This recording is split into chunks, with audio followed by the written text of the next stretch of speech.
ধন্যবাদ। শুভ সকাল। আশা করি আপনারা সবাই ভালো আছেন এবং সবাই অনলাইনে ক্লাসটা উপভোগ করছেন। আমাদের এই করোনাকালীন সময়ে অনলাইন ক্লাস তাত্ত্বিক ক্লাসের ক্ষেত্রে কিছুটা প্রযোজ্য হলেও ব্যবহারিক ক্ষেত্রে কিন্তু অনেক ক্ষেত্রে প্রযোজ্য নয়।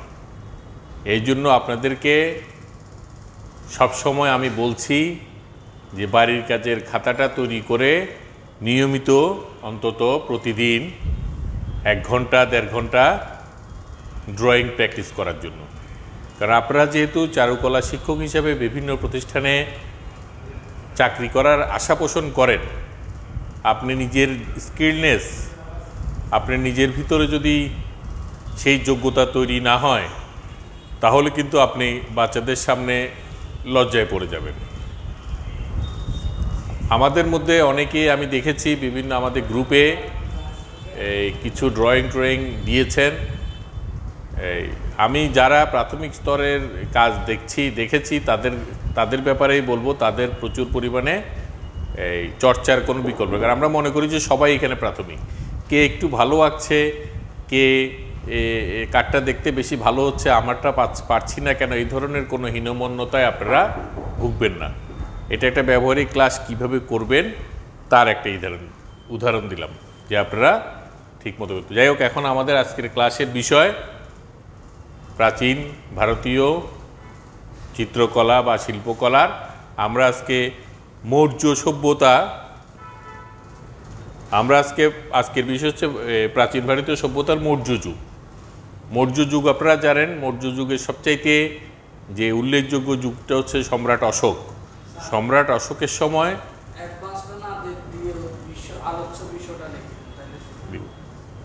সম্রাট অশোকের সময় এই মৌর্য শিল্পকলার একটা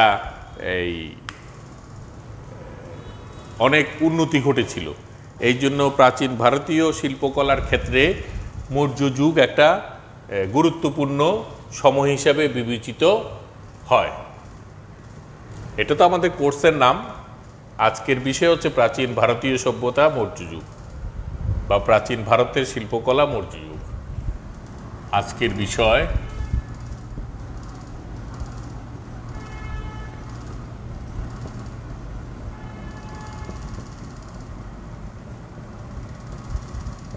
প্রাচীন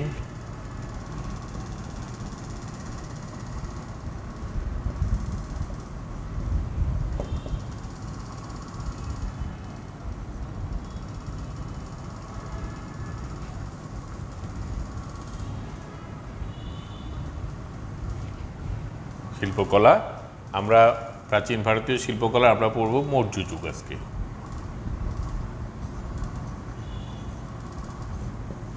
মৌর্য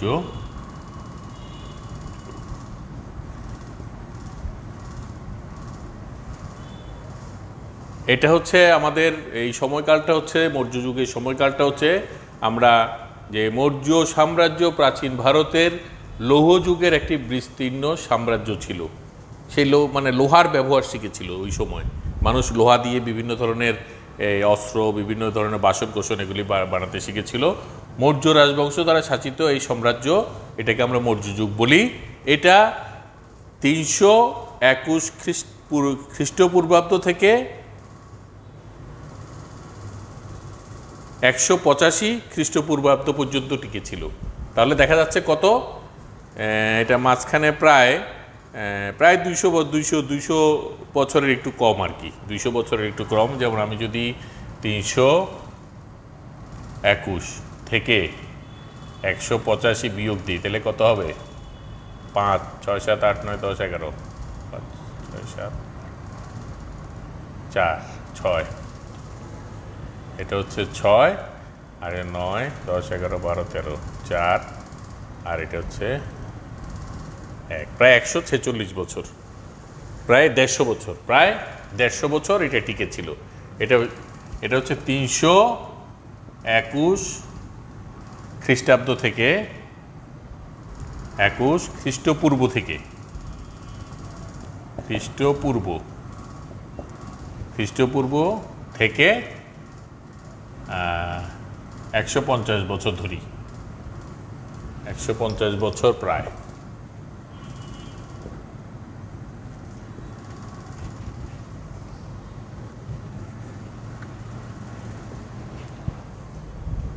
তাত্ত্বিক ব্যাপারগুলি কিন্তু এই যে ঐতিহাসিক যে ব্যাপারগুলি, এগুলি আপনারা মূলত আপনাদেরকে বিভিন্ন পিডিএফ কপি দেওয়া হয়েছে, আমিও নিজেও দিয়েছি একটা, ওখানে পাবেন। আর হচ্ছে এটা আপনাদের সরাসরি পরীক্ষা দিয়ে পাস করতে হবে, এটা আমাদের কোনো হাতে নেই। আমরা হয়তো ব্যবহারিককে কিছু আপনাদেরকে দেখিয়ে দিতে পারবো, তারপরে প্লাস মাইনাস করতে পারবো, তারপরে ভালো হলে ভালো নম্বর পাবেন, খারাপ হলে একদম হয়তো পাস ফেলের ব্যাপারটার প্রশ্ন একদম ফেল করার মতো না হলে হয়তো সহজে ফেল করবেন না। তো এই জন্য প্র্যাকটিক্যালের ক্ষেত্রে আমাদের যতটুকু না থাকবে, এগুলি কিন্তু সরাসরি ঢাকায় চলে যাবে, এই খাতা বোর্ডে চলে যাবে। বোর্ডের আন্ডারে গিয়ে খাতাগুলি ঠিক আপনারা এসএসসি পরীক্ষা, ইন্টারমিডিয়েট পরীক্ষা, ডিগ্রি পরীক্ষা যেভাবে করে দিয়ে বিভিন্ন জায়গায় খাতা চলে যায়, তারপরে কোন সারে কাটে কোন কাটে, এই জন্য আপনাদেরকে এগুলি তথ্যবহুল, আপনাদেরকে এই জিনিসটা আপনারা সিলেবাস দেখবেন, সিলেবাস দেখে, এবং ওই যে এই জিনিসটা দেওয়া হয়েছে এটা গত 2-3 দিন আগে আমাদের এই কম্পিউটার ট্রেনিং সেন্টার রুবেল সাহেব এটা দিয়ে দিয়েছেন আপনাদের মেসেঞ্জার গ্রুপে। আপনারা এটা ভালো করে দেখে আপনারা ডাউনলোড করে নিয়ে এটা ভালো করে ফলো করবেন। তাহলে এটা প্রায় 150 বছর টিকে ছিল। এরপরে আর খ্রিস্টপূর্ব খ্রিস্টাব্দের ব্যাপারটা তো বোঝানোর কিছু নেই, আপনারা জেনে খ্রিস্ট জন্মের যেহেতু খ্রিস্টাব্দটা শুরু হয়েছে কিন্তু আপনারা জানেনই। ভারতীয় উপমহাদেশের পূর্ব দিকে সিন্ধু গাঙ্গেয় সমতল ভূমিতে অবস্থিত মগধের কেন্দ্র করে গড়ে ওঠা এই সাম্রাজ্যের রাজধানী ছিল পাটালিপুত্র। তাহলে মৌর্যদের রাজধানীর নাম হচ্ছে পাটালিপুত্র, রাজধানীর নাম হচ্ছে পাটালিপুত্র।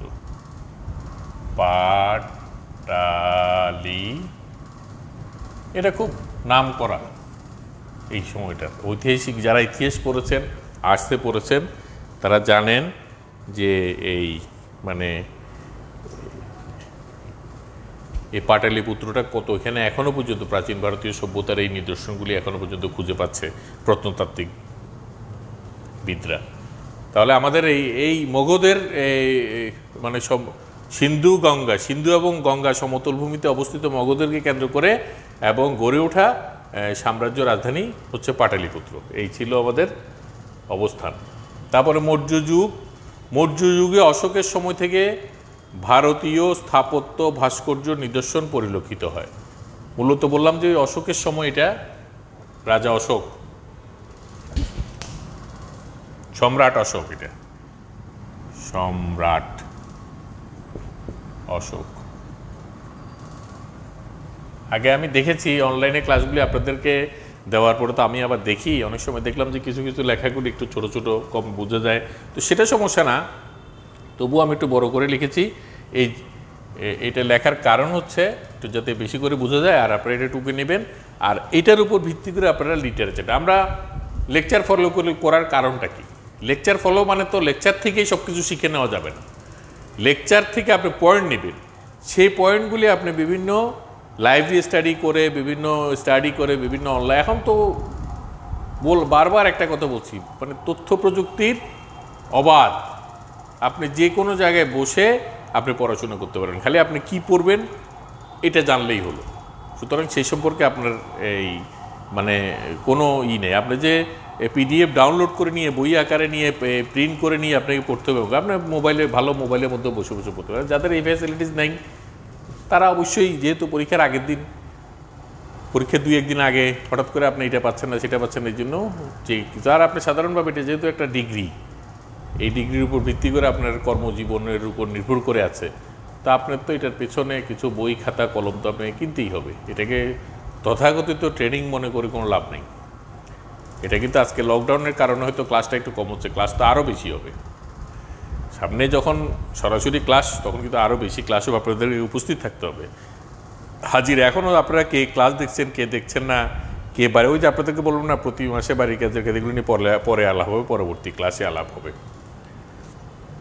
তো যাই হোক, সম্রাট অশোকের সময় এটা মূলত এই পরিণতি লাভ করেছিল এবং এখানে অনেক ধরনের স্থাপত্য এবং ভাস্কর্য পরিলক্ষিত। স্থাপত্য কি?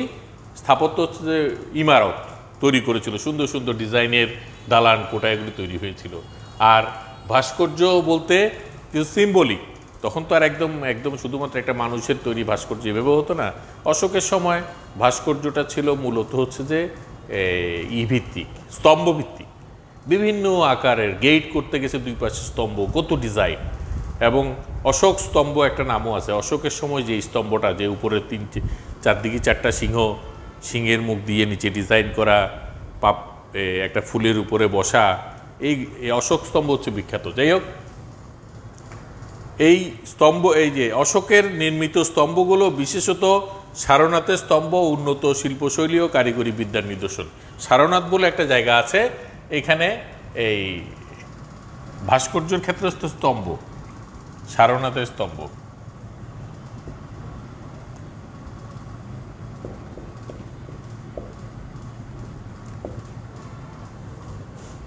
এগুলি আপনি টুকে রাখলে, আপনি যখন ওই ইন্টারনেটে ঢুকে গুগলে গিয়ে সার্চ দিবেন, বাংলাতে লিখে সার্চ দিলে হবে সারনাথের স্তম্ভ, দেখবেন ছবি চলে আসছে।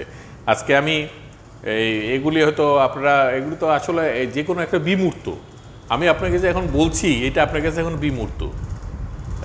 এই স্তম্ভগুলো কেমন ছিল? এগুলি যেমন এরকম করে এসে এখানে অনেক সুন্দর সুন্দর ডিজাইন ছিল, তারপরে এখানে এসে বিভিন্ন রকম একটা পাপড়ির মতো ছিল, তারপরে এখানে এসে এই ছিল, এখান দিয়ে এরকম এসে একটা সিংহের মুখ, এখান দিয়ে একটা সিংহের মুখ এইভাবে করেছিল, হ্যাঁ। তারপরে এটার উপরে আর একটা কিছু একটা ছিল, গেট ছিল, এইভাবে করে এই স্তম্ভগুলো এরকম ছিল, স্তম্ভ।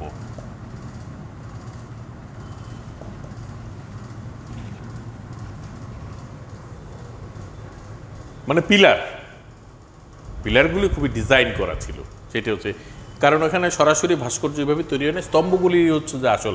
সেরকম সারনাথের মধ্যে, সারনাথ যে জায়গাটা, সেই জায়গার স্তম্ভগুলো ছিল সবচেয়ে উন্নত শিল্পশৈলী, কারিগরি বিদ্যা নিয়ে। শুধুমাত্র সুন্দর না, এটার মধ্যে আবার কারিগরি বিদ্যা, যেমন পাথর কেটে করা হয়েছে, এটার উপরে হাজার হাজার টন মনের বিভিন্ন কিছু গেইটের দালান কোঠা থাকলেও এটার ভেঙে পড়ার কোনো সম্ভাবনা আছে, এই জন্য কারিগরি বিদ্যার নিদর্শন বলা হচ্ছে।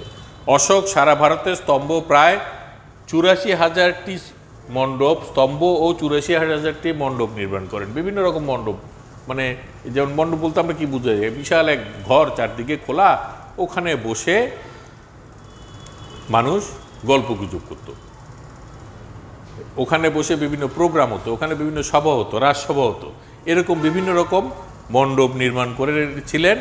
এই মণ্ডপগুলির মধ্যে সবচেয়ে উন্নত উল্লেখযোগ্য ছিল সাঁচির স্তূপ। সাঁচির স্তূপ কি? স্তূপ হচ্ছে যে বৌদ্ধ ধর্মীয় যেই এই বৌদ্ধ ধর্মের যে ইগুলি আছে, যে উপাসনালয়, সেখানে একটা উপাসনালয়ের একটা স্থানকে স্তূপ বলা হয়। এখানে এই বৌদ্ধের বিভিন্ন কিছু সংরক্ষণ থাকে। ওরা বৌদ্ধ ধর্মটা আসলে অত বেশি পরিমাণে আধ্যাত্মবাদের চাইতেও ওরা, ওই বৌদ্ধ ধর্মটা কিন্তু এখন অনেকটা আধ্যাত্মবাদ হয়ে গেছে, বৌদ্ধ ধর্মটা কিন্তু অনেকটা বাস্তব, ওদের চর্চা, জ্ঞান চর্চার উপরই ওদের ধর্মটা হয়ে উঠেছিল। তো যাই হোক, আমরা কি বলবো, আমরা এখন জানলাম যে অশোকের সময় সারা ভারতে ৮৪,০০০ স্তম্ভ ও মণ্ডপ,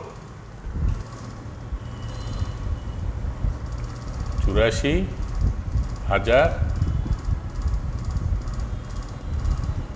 স্তম্ভ ও মণ্ডপ নির্মাণ করেছিল সম্রাট।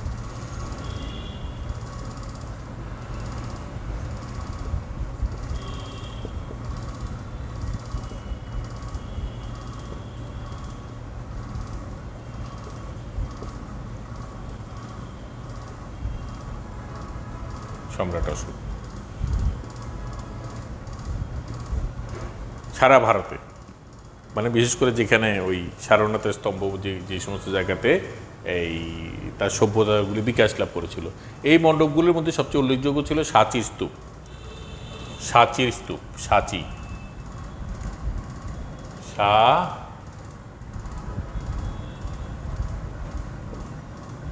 স্তূপ।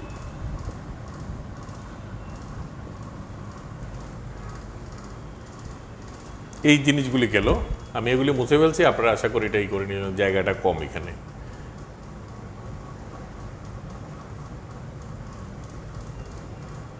প্রাচীন ভারতীয় শিল্পকলায় আজকে হচ্ছে যে মৌর্য যুগ।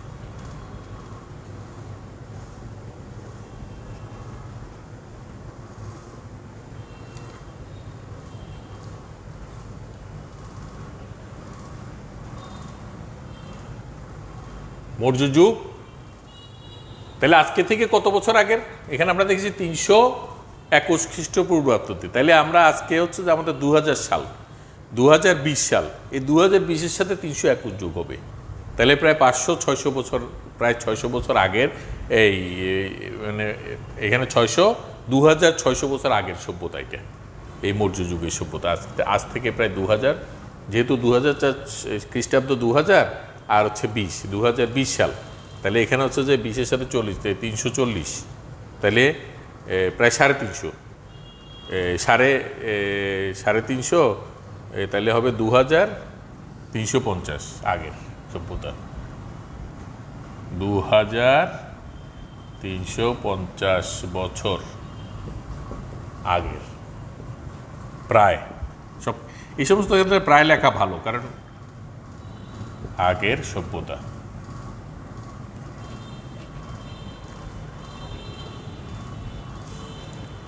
মৌর্য যুগ এইভাবে ছিল।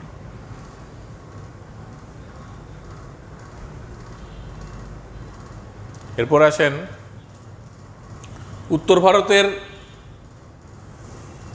বুদ্ধগয়া, মথুরা, গান্ধার শিল্পরীতি এবং দক্ষিণ ভারতের অমরাবতী।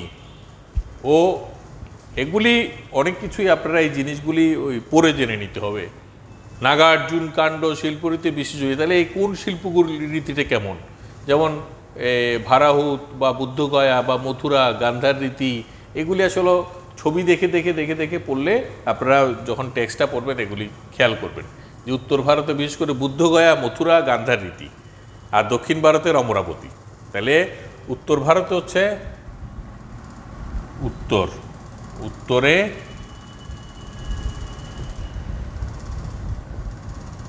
বুদ্ধগয়া তো এখনো জায়গার নাম হিসেবে আছে, আপনারা জানেন, বুদ্ধগয়া। এগুলি শিল্পকলার জন্য এই নামগুলি আসছে ভারতের এই সমস্ত জায়গা। কারণ ভারত একসময় পাক ভারত উপমহাদেশ ছিল না, সিন্ধু সভ্যতার অংশ না আমরা, এই জন্য ভারতীয়র পরে আমাদের বাংলাদেশেরটা চলে আসবে আস্তে আস্তে, কারণ আমরা ধারাবাহিকতায় আছে আমাদের। আমরা তো এখন যেখানে দাঁড়িয়ে আছি, আমরা যে জায়গা থেকে ক্লাস করছি, এগুলি তো একসময় ছিলই না এই সমস্ত। এগুলি সব সমুদ্র উপকূলবর্তী এলাকা, পানি ছিল, ছোট ছোট জায়গা ছিল। আপনারা জানেন একসময় মাইজদি এখন নোয়াখালী শহর, কিন্তু মাইজদি তো একটা ডগি ছিল, এখানে তো কিছুই ছিল না। ছিল সেই সোনাপুরের দক্ষিণে নোয়াখালী, ওগুলো একদম দ্বীপের মতো ছিল। তারপরে হাতিয়া সন্দ্বীপের মতো কিছু দ্বীপ ছিল। আর পুরোটাই কুমিল্লার পরে, কুমিল্লার দক্ষিণে এই বিশেষ করে ওই সমস্ত জায়গাগুলি সম্পূর্ণ এই মেঘনা, তারপর হচ্ছে যে এই গোমতী নদী, এগুলি বিধৌত অঞ্চল ছিল। এগুলি খুব প্লেন ছিল। এখানে সভ্যতা গড়ে উঠছে অনেক পরে। এগুলি এখানে মানুষ, যেমন আমরা হচ্ছে যে সমতট, এক সময় আমরা পড়েছি না, আমরা ওই আপনারা এই যে কি বলে এটাকে, এই মানে সমতট, তারপর হচ্ছে যে এই হেরিকেল জনপদ, প্রাচীন জনপদ। এই প্রাচীন জনপদগুলির নাম আপনারা জেনে নেবেন। বাংলাদেশের প্রাচীন জনপদ বা বাংলার প্রাচীন জনপদ, কারণ এটা লাগবে। বাংলার প্রাচীন জনপদ বলতে এই বাংলাদেশে কোন কোন জায়গায় প্রাচীন আমল থেকে মানুষের বসবাস শুরু হয়েছে, সেটার ইতিহাস। এটা 1000 বছর বা 500 বছর এরকম হবে, বেশি তো না। এর আগে তো কিছু কিছু জায়গা ছিল হিমালয় পার্শ্ববর্তী যে সমস্ত এলাকাগুলি ছিল বাংলাদেশের ভিতরে, সেগুলিতে, যেমন সিলেটের ইতিহাস অনেক পুরাতন, কুমিল্লার ইতিহাস অনেক পুরাতন, ত্রিপুরা রাজ্য ছিল, এগুলি পাহাড়ি এলাকার কাছাকাছি। চিটাগাংয়ের ইতিহাস অনেক পুরাতন।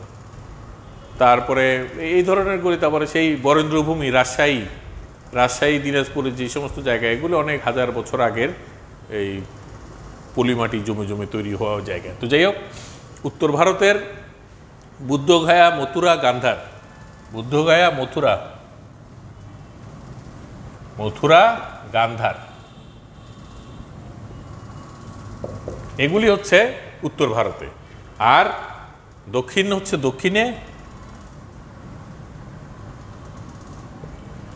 হচ্ছে অমরাবতী,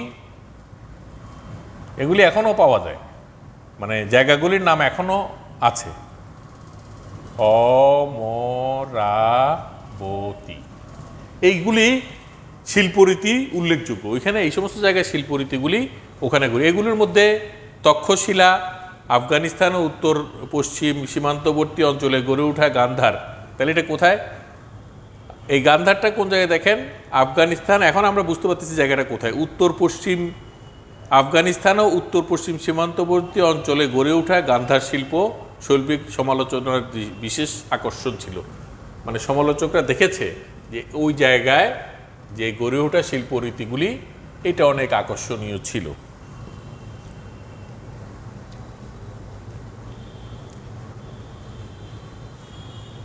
তক্ষশিলা ও গান্ধার, তাইলে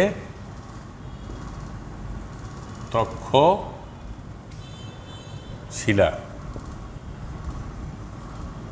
ও গান্ধার,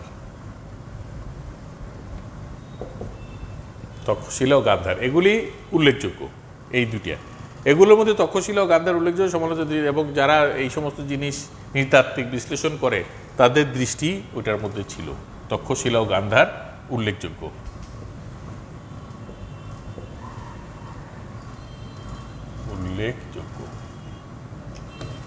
এই গেল।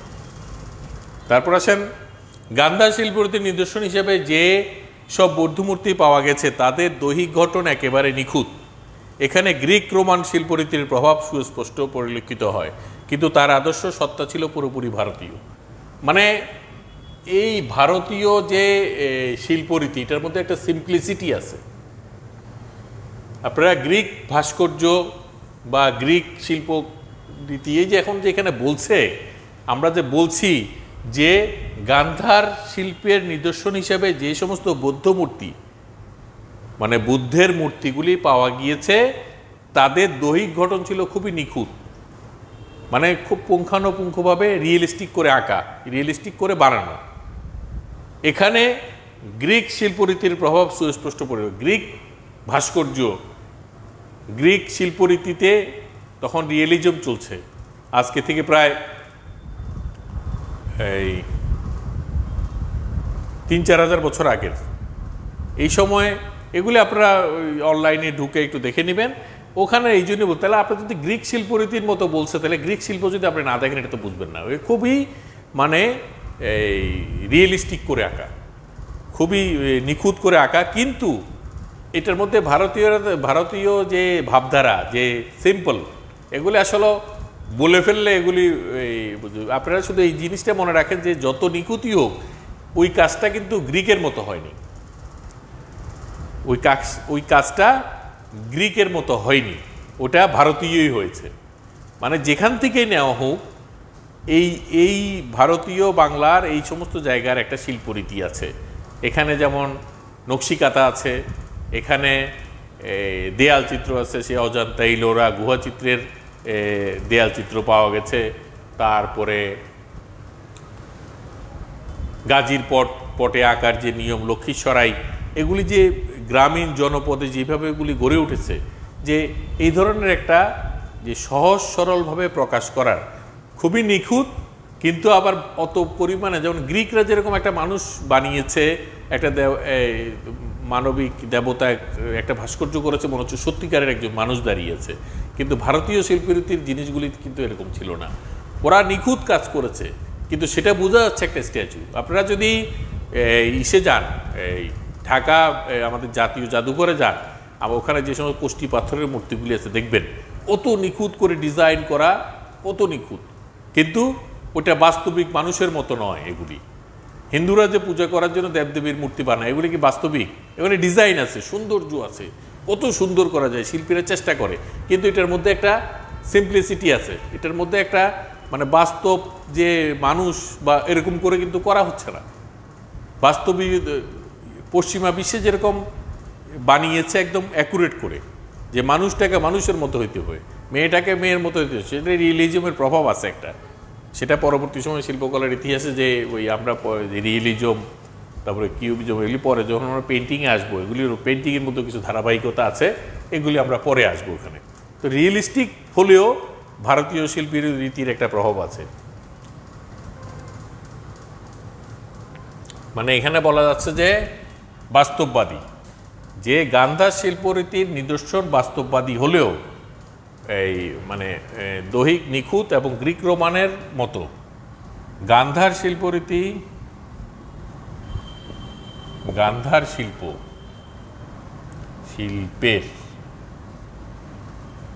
শিল্পের বৌদ্ধ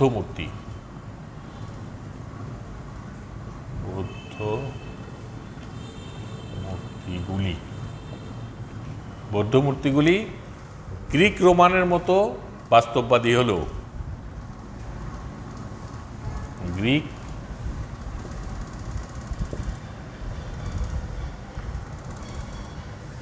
রোমান সাম্রাজ্যটা কি এটা খেয়াল রাখতে হবে, যে রোমান কথাটা আসলো, গ্রিকটা নয়, আপনি বুঝলে ভূমধ্যসাগরীয় এলাকার একটা রাজ্য গ্রিস, আমরা গ্রিস হিসেবে এখন চিনি, পরবর্তী সময় ভেঙে গেছে। এবং রোমান কি, রোমান আসলে ইটালি, এখানে একটা রোমান সাম্রাজ্য, ইটালি, স্পেন, ফ্রান্স এগুলি নিয়ে একটা রোমান সাম্রাজ্য গড়ে উঠেছিল। যাই হোক, রোম আর কি, রোমকে কেন্দ্র করে, যেটা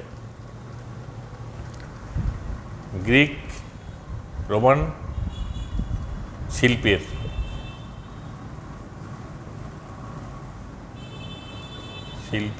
প্রভাব কি প্রভাব? নিখুঁত বা বাস্তববাদী প্রভাব, এখানে লিখতে হবে বাস্তববাদী প্রভাব থাকলেও, শিল্পের বাস্তববাদী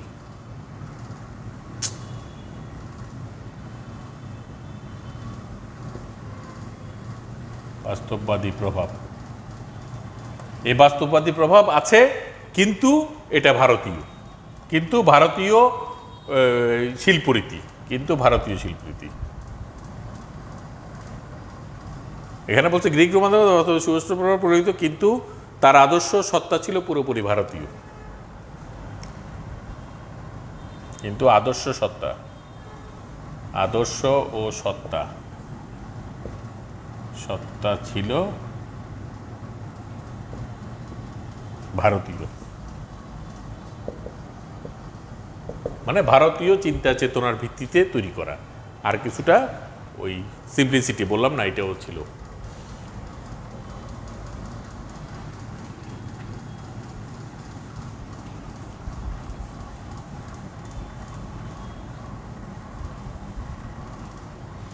এগুলি যেহেতু অনলাইনে থাকবে, আপনারা সামনে পিছনে নিয়ে দেখতে পারবেন, এই জন্য মুছে ফেললেও কোনো সমস্যা নেই। বাস্তবে ক্লাস করার সময় হয়তো নোট করার ক্ষেত্রে একটু দেরি হতে পারে, তখন স্যার রাখেন, মুছিয়েন, আমরা এটা লিখে নিই, কিন্তু এখন তো সেই সমস্যা নেই। আমি মুছে ফেললাম, আপনি যদি দেখেন যে না লেখা হয় নাই, বা তখন আপনি যে ভিডিওটা একটু আবার পিছনে নিয়ে আবার এটাকে আপনি রান করে দেখতে পারবেন, দেখে তখন এগুলি নোট করে নিতে পারেন। আর আমি স্লাইডগুলি আপনাদেরকে পোস্ট করে দিব, যে এই যে আমি যে নোটটা আর কি, যে পয়েন্টগুলি আমি আশা করি পোস্ট করে দিব, যেগুলি আমি বোর্ডে লিখছি আরও ডিটেল আমি পোস্ট করে দেওয়ার চেষ্টা করব আর কি। যেমন এটা হচ্ছে মৌর্য যুগ,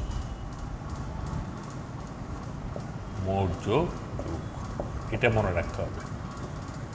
আজকের বিষয় প্রাচীন ভারতীয় শিল্পকলার মৌর্য যুগ। যাই হোক, এরপরে আসেন অন্যদিকে মথুরা যে শিল্পরীতি গড়ে উঠেছিল, মথুরাতে আমরা এর আগেরটা বলেছি যে গান্ধার, এখন হচ্ছে মথুরাতে যে মথুরায় যে শিল্পরীতি গড়ে উঠেছিল তা সম্পূর্ণরূপে বিদেশি প্রভাব মুক্ত। মথুরার শিল্পরীতি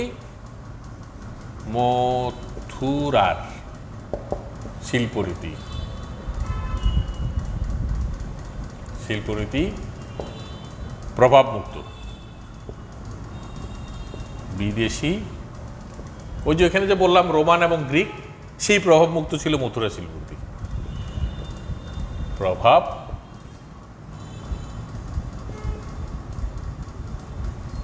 আপনি এগুলি কেন হচ্ছে? হাজার হাজার মাইল দূরে অবস্থানে একটা জায়গায়। আমরা বললাম না যে যেমন প্রাচীন মিশরীয় সভ্যতা যখন গড়ে উঠেছিল আজকে থেকে 7-8 হাজার বছর আগে, তার পাশাপাশি মেসোপটেমিয়া সভ্যতা, মানে ইউফ্রেটিস টাইগ্রিস নদীর তীরে, তারও আগে, তারপর আবার ইউরোপে সভ্যতা গড়ে উঠেছিল গ্রিকদের এখানে। এগুলি একটার সাথে একটা রিলেটেড। তখন থেকে এগুলি বিভিন্ন রকম যোগাযোগ ছিল এবং বিভিন্ন পণ্ডিত ব্যক্তিরা বা বিভিন্ন রকম মানুষরা, পর্যটকরা বিভিন্ন সময় ঘুরে বেরিয়েছে। না ঘুরলে কি মানুষ এত বসবাসের জায়গা পেত না তো। সেই ভাস্কো গামা প্রত্যেকে ঘুরে, তখন স্থলপথ চাইতে জলপথ ছিল নিরাপদ, এই জন্য স্থলপথ দিয়ে আসা, বন জঙ্গলের ভিতর দিয়ে আসা ছিল মানে মানুষের জীবন চলে যাওয়ার মতো, আর জলপথ ছিল নিরাপদ। একটু খালি আবহাওয়াটা দেখে মেনে চললে তারা বড় বড় করে, তারা আগে নৌকা বানিয়েছে, জাহাজ বানিয়েছে, এই জন্য পর্তুগিজরা বা ইউরোপীয়রা ভালো জাহাজ বানাতে পেরেছিল আগে, এই জন্য তারা সারা দুনিয়াতে ছড়িয়ে পড়তে পেরেছিল। এই জন্য পর্তুগিজরা ছিল তার জন্য বিখ্যাত, আপনারা জানেন। সেইভাবে একটার সাথে একটা রিলেটেড ছিল। তো যাই হোক, মথুরার যে শিল্পরীতি ছিল বিদেশি প্রভাবমুক্ত ছিল এটা সম্পূর্ণ। অশোক কর্তৃক কিন্তু স্তম্ভ সৃষ্টি বা উত্তোলন বৌদ্ধ ভাস্কর্য শিল্পের অন্যতম আদি সোপান বলা চলে। অশোকের স্থাপত্য কর্ম স্তম্ভ বেষ্টনী নির্মাণেই সীমাবদ্ধ ছিল। এই যে এটা হচ্ছে যে মথুরাতে যে জিনিসটা ছিল সেটা এখানে বলছেন একটা জিনিস, উত্তোলন বৌদ্ধ ভাস্কর্য। উত্তোলনটা কি? উত্তোলন ভাস্কর্যটা কি? এটা আপনারা যারা কম্পিউটারে দেখেন দেখবেন যে ওখানে একটু কমান্ড দিলে একটা লেটারিং কমান্ড আছে, এনগ্রেভ। আর একটা কি ছিল, একটা হচ্ছে এনগ্রেভ, আর একটা হচ্ছে যে ওইটা এনগ্রেভটা হচ্ছে খোদাই করা, দেখলে মনে হবে জিনিসটা খোদাই করা, আর দেখলে মনে হবে জিনিসটা খোদাই করা, সেটা হচ্ছে এনগ্রেভ।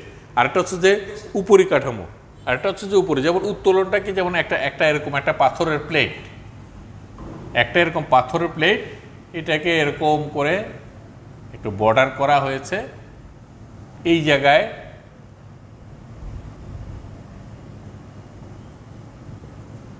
এরকম করে একটা বৌদ্ধ মূর্তি খোদাই করা হয়েছে, খোদাই করে বাকি অংশগুলি কেটে ফেলা হয়েছে। এটা হচ্ছে রিলিফ। এটা সম্পূর্ণ 3 ডাইমেনশনাল না, এটা হচ্ছে 2 ডাইমেনশনাল, চিত্রকলার মতো। আমরা দরজায় ডিজাইন দেখি না, বিভিন্ন আলপনা, খাটের মধ্যে আমরা বিভিন্ন ফুল পাখি লতা পাতা দিয়ে দিই, এগুলো হচ্ছে উত্তোলন শিল্পকর্ম। তাহলে এই জিনিসগুলি বুঝতে হবে।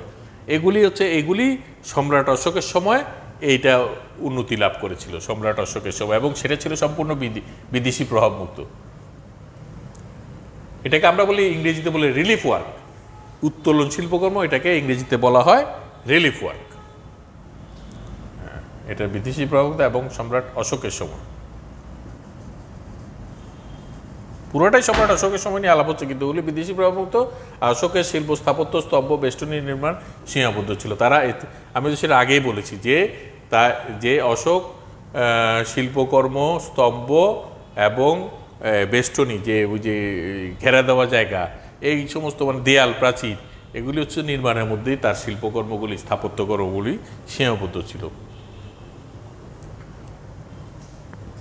এই যে অশোক স্তম্ভের একটা ছবি আপনাদেরকে একটু দেখাই, দেখেন আপনি, দেখা যায় কিনা। আমি তো এখানে, এই যে অশোক স্তম্ভ,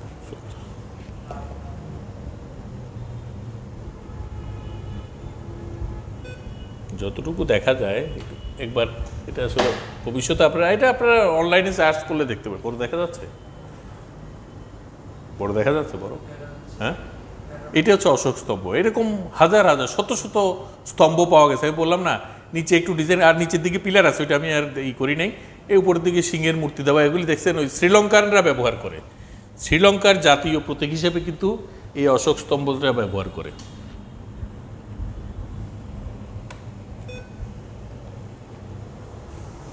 এগুলি আসলে দেখলে জিনিসটা, যে কোনো শিক্ষার সাথে মানে বিমূর্ত শিক্ষা আসলে ঠিক না। যে কোনো, আপনারা যদি এখন ওই বিভিন্ন যে, আমি তো সামনে থেকে আমরা তো রুটিন দিয়ে দিব, সামনে দিয়ে যেমন আগামী ক্লাসের বিষয়ে আমি ধরেন আগামী ক্লাস যখন হবে শুক্রবার বৃহস্পতিবার দিলে আপনারা একটু ওই জিনিসটা একটু সার্চ টার্চ করে দেখে রাখবেন, এতে করে সুবিধা। আর আপনাদেরকে যে সমস্ত পিডিএফগুলি দেওয়া হচ্ছে বা ওখানে অনেক ছবি টবি আছে, ওই আর ইন্টারনেট সার্চ দিবে যে আমি বললাম যে আজকে আমি পড়াবো, সেটা আপনি দেখে নেবেন। আমি পরে বলছি আগামী ক্লাস কী হবে, সেটাও আমাদের করা থাকবে, সেটা প্রিপারেশান রাখবেন, মানে দেখে রাখবেন ছবিগুলি, তাইলে আপনার কাছে আর বিমূর্ত মনে হবে না, গিলে ফেলতে পারবেন তাড়াতাড়ি। এখন কিন্তু গিলতে গেলেও হজম হবে না অনেক কিছু, কারণ বিমূর্ত জিনিস হজম করা অনেক কঠিন।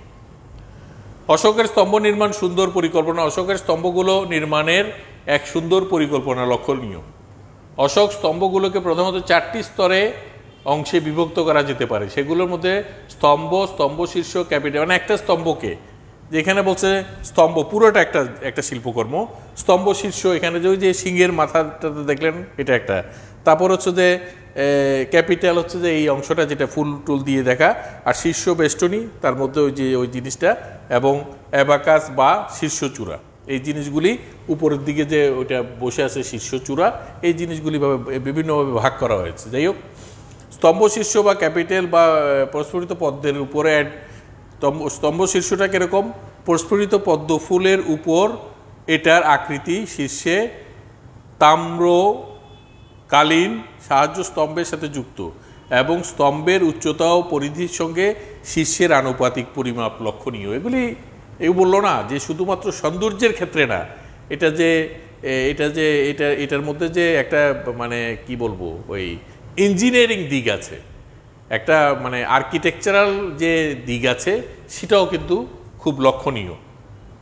তো এইগুলি আসলে আপনারা কিছুটা যদি নিজেরা একটু পড়াশোনা না করেন, এই জিনিসগুলি আসলে আপনাদের আত্মস্থ হবে না, কারণ আপনাদেরকে এটা লিখে পরীক্ষায় দিতে হবে, এবং আপনারা যদি এটা মানে অ্যাটেন্ড করতে না পারেন, কারণ এই খাতা তো বোর্ডের আন্ডারে কাটা হবে, সুতরাং আপনাকে এটা যাই হোক, মানে এটা তো খাতায় তো কিছু থাকতে হবে, এবং লিখিত পরীক্ষা হবে। এই জন্য এটার একটা অংশ কিন্তু এক্সটার্নাল ইন্টারনাল মিলে কিন্তু এগুলি যাচাই বাছাই হবে, কারণ আপনি একটা জায়গায় যাবেন, আপনাকে যদি আমরা শিক্ষিত করে পাঠাইতে না পারি, আমরা তো চাই যে আমার এই প্রতিষ্ঠানের যারা পড়ছে তারা এনসিটিভির বিভিন্ন পরীক্ষায় এই সাবজেক্টের মধ্যে ফার্স্ট সেকেন্ড থার্ড হোক। এনসিটিভিতে যে নিয়োগ পরীক্ষা হবে, তারপরে তো আপনারা স্কুলে যাবেন এটা পরের ব্যাপার, আগে তো এনসিটিভির নিয়োগ পরীক্ষা হবে, সেখানে তো আপনারা যাতে ভালো রেজাল্ট করতে পারেন সেই জিনিসটা আমরা সবসময় আশা করব। অশোক নির্মিত স্তম্ভগুলোতে প্রধানত 3টি ভাগে বিভক্ত করা যায়। অনুশাসন, হ্যাঁ এনটিআরসি, আমি কি বলছিলাম না, এনটিআরসি, এটা হচ্ছে যে নন গভর্নমেন্ট, যাই হোক, এটা হচ্ছে যে এটার অ্যাব্রিভিয়েশন আছে, সব কিছু তো সাথে সাথে মনে আসে না। NTRC, non government teachers registration certificate বলতে সম্ভবত এই ধরনের কিছু হবে, এই ধরনের পরীক্ষা। তো যাই হোক, এবং ওদেরই সিলেবাসটা আমরা পড়াচ্ছি, কিন্তু এই কারিগরি শিক্ষা কিন্তু ওরাই ঠিক করে দিয়েছে যে এই সিলেবাসটা কি থাকবে, ওরাই অনুমোদন করেছে। অনুশাসন স্তম্ভ, যেমন অশোক কি করেছে, আমি কতটুকু পর্যন্ত শাসন ব্যবস্থা পরিচালনা করছি, বিভিন্ন জায়গায় গিয়েছে, ওখানে স্তম্ভ নির্মাণ করেছে, মানে এতটুকু পর্যন্ত তার একটা এলাকা। অনুশাসন মুক্ত স্তম্ভ, এখানে অশোকের অনুশাসন চলবে না, কিন্তু অশোকের নির্দেশনা এগুলি ছিল, ওই জায়গাগুলি মুক্ত। ধর্মীয় উপদেশ খোদিত, কোনো স্তম্ভ ছিল, এটার মধ্যে বিভিন্ন ধর্মীয় উপদেশগুলি ছিল, এইভাবে ভাগ করা হয়েছে। একথা সত্য যে অশোক স্তম্ভগুলো কেবল সৌন্দর্যের জন্যই নির্মাণ হয়নি। অশোক স্তম্ভগুলো শুধুমাত্র সৌন্দর্যের জন্য, বললাম তো এই যে 3টি ভাগে ভাগ করেছে, এখানে সৌন্দর্যের ব্যাপার নেই। এখানে বলা হচ্ছে অনুশাসন স্তম্ভ, অনুশাসন মুক্ত স্তম্ভ, আর হচ্ছে যে ধর্মীয় উপদেশ, সম্রাট যে সমস্ত আদেশ উপদেশ দেয় তাগুলি লেখছিল অনুশাসন, আর হচ্ছে শুধুমাত্র সৌন্দর্য, কোনো কারণে করা হয়েছিল, কোনো একটা স্মৃতির কারণে, আর এটা হচ্ছে যে বিভিন্ন ধর্মীয় উপদেশ। একথা সত্য যে অশোক স্তম্ভগুলো কেবল সৌন্দর্যের জন্য নির্মিত হয়নি, কোনোটিতে রয়েছে শৌর্য বীর্যের প্রতীক, আবার কোনোটিতে মহামৈত্রীর প্রতীক। কোথাও অশোক তার শৌর্য বীর্যের প্রতীক দেখিয়েছে, আবার বলছে আসো আমরা সবাই মিত্র, এইভাবে করে আহ্বান জানিয়েছে বিভিন্ন স্তম্ভগুলিতে। এই শিল্প স্থাপত্য জগতে অশোক স্তম্ভ বিশিষ্ট স্থান দখল করেছে সারা বিশ্বেই। এটা একটা ইম্পর্টেন্ট জিনিস। আপনারা ওই একটা সিনেমা আছে না, হিন্দি সিনেমা অশোকা, ওটা দেখে নেবেন, তাহলে কিছুটা ইতিহাস জানবেন। এগুলি আমি বারবারই বলছি যে ওই যে হরপ্পা মহেঞ্জোদারো যখন পড়াচ্ছি তখন বলছে মহেঞ্জোদারো যে সিনেমাটা আছে সেটা দেখে নেবেন। যুগে যুগে শিল্পীগণ যে চিত্রাঙ্কন ভাস্কর্য সৃষ্টি করেছে তার প্রতিটির পিছনেই সমাজ, জাতি, রাষ্ট্র, ধর্মের ভাব, মানব হৃদয়, মনোরঞ্জন ব্যবস্থা ছিল। মানে যত শিল্পকর্মই থাকুক যুগে যুগে, সবগুলির মধ্যে আসলে শিল্পীরা চেয়েছে যে সমাজ, জাতি, রাষ্ট্র, ধর্মের ভাবধারাটা ফুটে উঠুক। আর প্রাচীন যুগে তো ধর্মীয় ভাবাদর্শিত বেশি সমাজগুলি গড়ে উঠত, এই জন্য ওখানে ধর্মীয় ব্যাপারটা একটা বিরাট। সমাজ বলতে আসলে তেমন কিছু ছিল না। সমাজ তখন ওই সামাজিক অনুশাসনের চাইতেও রাজা বলেছে ওইটাই আইন, তখন রাজতন্ত্র, রাজা বলেছে এটাই আইন। এই জন্য এই জিনিসগুলি এইভাবে মনোরঞ্জন, এই জন্য ওরা শুধুমাত্র এগুলি না, ওরা শিল্পীরা তার ফাঁকে ফাঁকে, এই সমস্ত কাজের ফাঁকে ফাঁকে আবার মানুষেরও যাতে এই জিনিসটা ভালো লাগে সেই জিনিসটা খেয়াল করার চেষ্টা করছে। সম্রাট অশোকের শিল্প স্থাপত্য এর ব্যতিক্রম নহে, এটাই বলতেছে যে আমরা খালি অনুশাসন বলতে, এই সমস্ত থেকে মানে শিল্পীরা গড়ে তুলেছে এগুলি শুধুমাত্র তার ব্যতিক্রম। অশোক স্তম্ভ সম্পর্কে আরও কথা আছে। অশোকের স্থাপত্য ছিল একটু ব্যতিক্রম, তার অধিকাংশ স্থাপত্য জুড়েই ছিল ধর্মীয় ভাবধারার অনুশাসন এবং ধর্মীয় ভাব অধিকাংশ। তারপরে 2 নম্বর হচ্ছে ধর্মীয় ভাবধারার অশোক স্তম্ভ। অশোক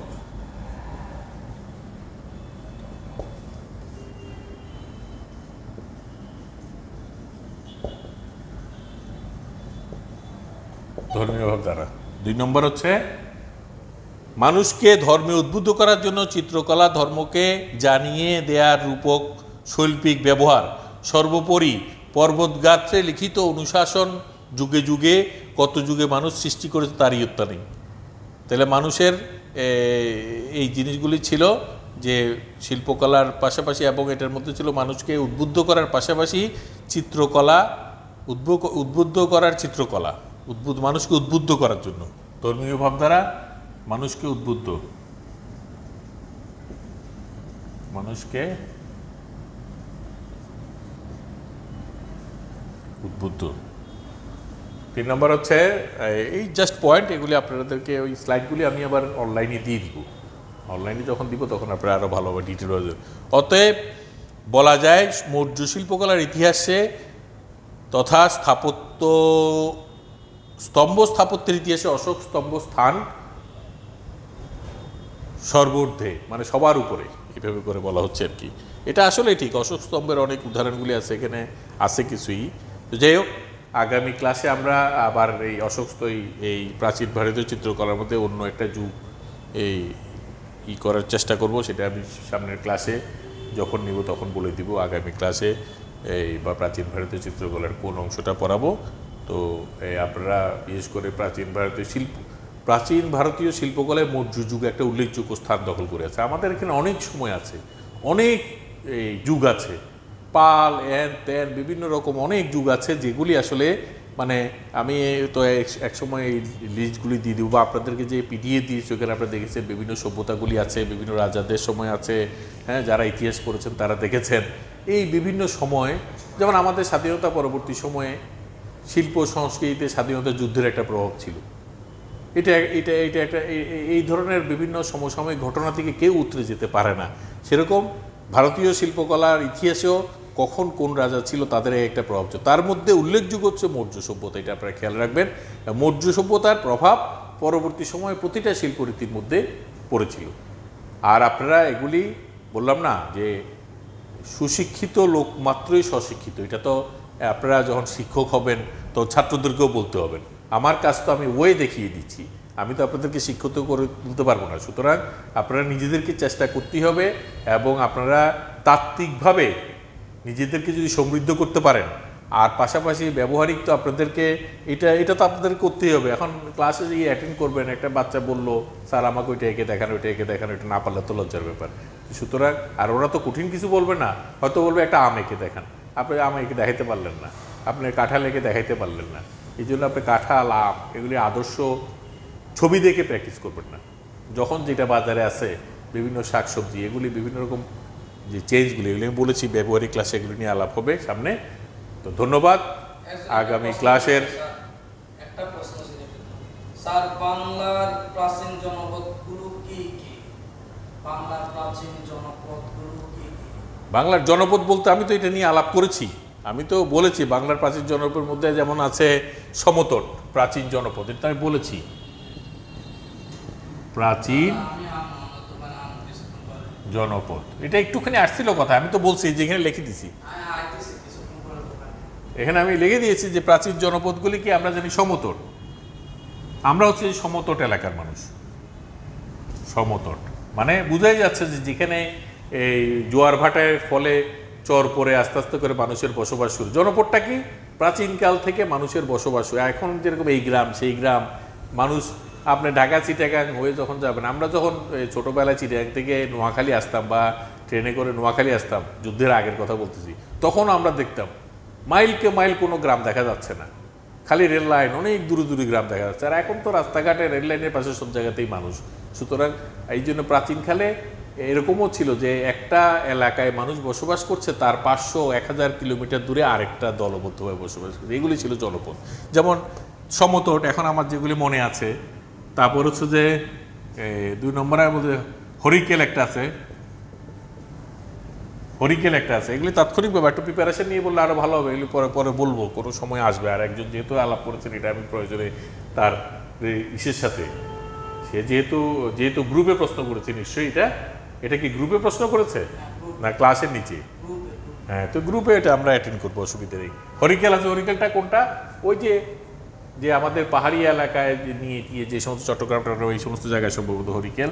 তারপর আছে আপনার এটা কি জানো, বরেন্দ্র। 3 নম্বরে আপাতত এই 3টা বলি। বরেন্দ্র একটা বিখ্যাত জনপদ। আপনারা জানেন আমাদের দেশের যত পুরাতন সভ্যতা বরেন্দ্র এলাকা থেকে শুরু হয়ে এসে হরিকেল হয়ে এগুলি চলে গিয়েছে। মানে সেই পুরাতন বরেন্দ্র এলাকা কোনটা? রাজশাহী, দিনাজপুর, এইসব উত্তর দিনাজপুর, এই সমস্ত জায়গায় এলাকায় এখানে বহু প্রাচীনকাল থেকে মানুষের বসবাস শুরু হয়েছে। ওখান থেকে এসে আস্তে আস্তে মানুষ পাহাড়ি এলাকায় এই সমস্ত জনপদের মধ্যে তো মানুষ বসবাস করতো না। এগুলি তো বললাম তো যে এগুলি তখন পানিতে ভর্তি ছিল। তো ধন্যবাদ। আগামী ক্লাসে আবার দেখা হবে। Thank you very much.